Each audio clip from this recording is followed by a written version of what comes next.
ఒక దుర్మార్గ తీరు రాజ్యాభిషేకం బోధిత దాదాయి ఏకాని రాని సముద్ర పవిత్ర ప్రాంతాలు సువాసన దేశీయ ఈశాన్య ప్రదేశ గంగా గోదావరి కుమారం మోసాత్మకారు మాతాయ నమో నమః.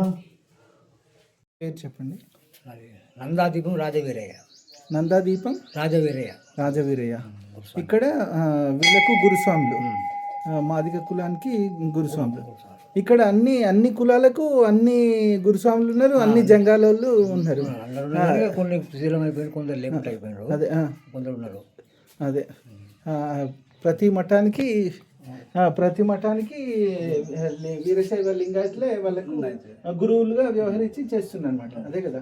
ఒకటి వైష్ణవులు కూడా ఇక్కడ విన్నారని అని వైష్ణవులు ఉంటుంది. ఓకే. కాకపోతే వైష్ణవుల కంటే ఎక్కువ మెయిన్గా ఇక్కడ రేణుకాచార్యులు స్థాపించిన 18 మఠాలు ప్లస్ వాళ్ళకు అది మాలిక మఠం, తర్వాత మాల మఠం ఉంది, గౌండ్ల మఠం, చాల మఠం, కూర్మ మఠం, కమ్మలు అన్ని కట్టే ఉన్నాయి.